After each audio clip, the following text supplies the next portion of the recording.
Dave Ramsey is one of the biggest names in personal finance. Every day, millions of people tune into his radio show, The Ramsey Show, to ask their questions about money. His course, Financial Peace University, has been taken by nearly 10 million people, 2 of them being my wife and I. His app, Every Dollar, has quickly become one of the most popular budgeting apps in the market. And I'll be honest here, I have a complicated relationship with Dave Ramsey. Hi, if you're new to the channel, my name is Tay from Financial Tortoise, where we learn to grow our wealth slow and steady. I first got introduced to Dave Ramsey over 10 years ago when I was saddled with $105,000 of student debt. Up until that point in my life, I had followed a very traditional path to managing my money. Another way of saying, not very well. With the help of the Army ROTC program, I was able to graduate from college debt-free. However, I wasn't so smart when I went to graduate school for my MBA. I came out with $87,000 in student debt, and my soon-to-be wife also had $18,000 in student loans from her nursing program. Thus combined, we started our marriage with $105,000 in debt. Not the best way to start our marriage if you ask me. At the same time, I had a chance to attend a Dave Ramsey money conference in Long Beach, California. And it's not an understatement to say he rocked my world. He talked about debt in a way that I had never heard before. At least not on that level of a speaking platform. I had come to believe that debt was a good tool to get ahead in life. A mechanism to get a good education, to buy a home and even start a business. But that sort of thinking was what had gotten me into six-figure debt, and I was ready for a change. Following his baby steps, my wife and I went gazelle intense, and we went on paying down $105,000 in debt in 3.5 years. And I'll forever be thankful to Dave Ramsey for giving us a shock to the system that we needed. But after having gone through his baby steps, his conference, and even his Financial Peace University, I admit now some of his recommendations made me cringe a bit. So in the spirit of Dave Ramsey's 7 baby steps, let me share with you 7 of my takeaways from my experience with Dave Ramsey. And real quick, if you've never heard of Dave Ramsey's 7 baby steps, they are as follows. Baby step 1. Save $1,000 for your starter emergency fund. Baby step 2, pay off all debt except a house using the debt snowball method. Baby step 3, save 3 to 6 months of expenses in a fully funded emergency fund. Baby step 4, invest 15% of your household income in retirement accounts. Baby step 5, save for your children's college fund. Baby step 6, pay off your home early. Baby step 7, build wealth and give. Alright, with that said, let's get started. The first takeaway from Dave Ramsey's baby steps is that I completely resonate with his emphasis on emergency funds. He actually mentions it twice in his baby steps. As baby step 1 to save $1,000 as fast as you can, and as baby step number 3 to build a fully funded emergency fund that covers 3 to 6 months of your expenses. I'm a huge advocate of holding cash in your checking or your savings account. And more the merrier. Despite how much we try to plan for everything, life never works out exactly as planned. Things always happen that will be out of our control. The water pipe that runs through the roof will get a leak. Your spouse will get furloughed at work, so you won't have as much income this month as planned. Your son will have cavities, so you'll need to fork over $2,000 for an emergency dental treatment. Cash will help you smooth out these bumps of life that will occur. Life emergencies are not a question of if, but when. So when it comes to baby step 1 and 3, I wholeheartedly agree with Dave Ramsey on this one. The second takeaway from Dave Ramsey's baby steps is I also completely resonate with his aversion to debt, and the focus on needing to pay it off as soon as possible. This comes with baby step number 2. After you have $1,000 saved for an emergency, he says focus on paying off high-interest car loans, credit card debt, and student loans. He recommends a method called the debt snowball, where you're listing out all your debt in order of balance from the smallest to largest, regardless of interest rate, then tackling them one by one. This was exactly the method my wife and I use, and I am a believer. It works. The psychological motivation you get from crossing out one debt after the other is quite motivating and also addicting. And I appreciate his bluntness when talking about debt. Though at times he can take the message a little too much to the extreme, like recommending never to use credit cards. But I align with his statement that debt is not a wealth building tool. When we accept debt not only as a normal way of life, but even as a wealth building tool, we start to justify our risky and consumption behaviors in some very weird ways. My new luxury car was financed with some amazing interest rates, so I'm winning, right? My new mansion? Well, I got a killer deal on the mortgage, and besides it's appreciating and growing my net worth. So it's worth every penny. Oh, this new designer brand purse? The teller hooked me up with an interest-free credit card for the first 6 months. So yeah, I made it out like a bandit. I hope this kind of statement sounds odd to you now.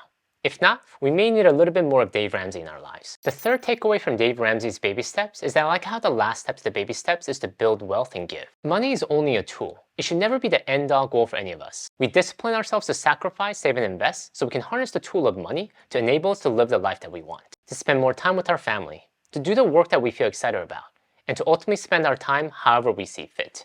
That is it. That is what good money management skills will do for us. Giving helps us to reinforce this mindset because it detaches ourselves from finding self-worth from money alone. When we learn to give, we'll have more fulfilling lives. So I wholeheartedly agree with Dave Ramsey's recommendation here on being generous with our money. The number 4 takeaway from Dave Ramsey's baby steps is one that I'm somewhat on the fence about. And that is his baby step number 6 to pay off the home early. Because he hates debt so much, he advocates for ultimate freedom from debt. Completely paying off our home so we never have to worry about a house payment again. So do I agree in spirit with him? I'm torn. because his advice just doesn't connect with people who live in high cost of living areas. Maybe we aren't his main audience, but the fact is that if you live in a high cost of living area like myself, California, paying off your home early feels more like a fantasy than reality. Dave Ramsey lives in Nashville, Tennessee. The average Nashville home is valued at $420,000. I live in Orange County, California. The average Orange County home is valued at around $1 million. If you're able to lock in a good interest rate on a fixed home mortgage, depending on where you live, it might be better to keep your mortgage and use the extra money to invest. But if you're hardcore against debt and your mortgage amount is moderate, why not? Pay that home off. This is definitely a personal preference and no wrong choice here as long as you feel comfortable about it. The number 5 takeaway from Dave Ramsey's baby steps is where I start to deviate a bit from his advice. And that is when it comes to his investing advice. The first one I'll talk about is his belief that you can find mutual funds that can outperform the S&P 500. Dave Ramsey recommends we look for mutual funds with a long track record of strong returns that consistently outperform the S&P 500. I love Dave Ramsey, but I cringe whenever I hear or read this statement. He goes on to give recommendations on how to find these market-beating mutual funds. He says to ask these questions when looking at mutual funds. How much experience does the fund manager have? Does this fund cover multiple business sectors like financial services, technology, or healthcare? Has the fund outperformed other funds in this category over the past 10 years or more? What costs come along with this fund? How often are investments bought and sold within the fund? If you watch any of my other videos, you know I advocate heavily on investing in broad market index funds. And the reason is because a lot of the questions just mentioned earlier aren't easily answerable. The fund manager's experience? The length of time the fund manager has had a job really has no correlation to the fund's performance. If the fund manager didn't get fired for 30 years, this just shows that the person is really good at keeping his or her job, nothing else. Fund performance the past 10 years? There are so many funds that have performed well the past 10 years. But what is to say it will be the same going forward? No one knows the future. That is the point of investing in broad market index funds. Follow the market, don't try to beat it. What costs come along with the funds? Trying to decipher the actual cost of actively managed fund is worse than trying to read Egyptian hieroglyphics. There are so many hidden fees, there is no way an average person can truly understand what they're paying for. Which all leads to the next takeaway. Another one that makes me cringe. Number 6 takeaway. Dave Ramsey recommends that if we can't find the answers to some of the questions asked earlier on our own, we should reach out to a financial advisor for help. And to make things easy for his audience, he has set up a network of financial advisors called SmartVestor Pros. Back when I was going through his course, they were called endorsed local providers. Now, I understand why such setup might be necessary because there's no way he could ever give every people individualized investing advice. Every family's financial situation is different. But I can't help myself but think, is he just recommending mutual funds because he's getting a kickback? I'm sure that a lot of the financial advisors in the SmartVestors Pro network must pay some fee to be included on the list. The honest answer is I don't know. I'm sure he's thought long and hard about this topic and came to a conclusion that this approach is best for his audience. And if everything was about making money for him, I'm sure he could make a lot more money by endorsing credit cards and alternative investments. And his audience would buy because they trust him. Nonetheless, I won't get into the psychology of his decision, but the bottom line is that I personally believe most of us can do better with our investments by investing on our own. And investing in low-cost, broad market index fund that essentially tracks the market, nothing more, nothing less. If you want to learn some of my favorites, I'll have a link in the description below. Alright, let's say that you decide to invest on your own, but you want to follow Dave Ramsey's asset allocation strategy. This is where another cringe-worthy takeaway comes in. The number 7 takeaway from Dave Ramsey's baby steps is his very vague asset allocation, and one that seems from my perspective a bit outdated. Dave's asset allocation goes something like this: 25% in growth and income funds, 25% in growth funds, 25% in aggressive growth funds, 25% in international funds. Now, I know there is no perfect portfolio, and anyone who claims that there is one should be avoided at all costs. But when I look at Dave Ramsey's asset allocation, I scratch my head. For one, look at the terminology. I think it was a lot more common in the past decade, like the 1990s, to use terms like these. No one really uses them anymore because we've offered a more precise terminology. For example, when Dave Ramsey is referring to growth and income funds, he describes them as the following: the most predictable funds in terms of their market performance. Would these include big companies because they have more predictable market performance? But then where is the cutoff?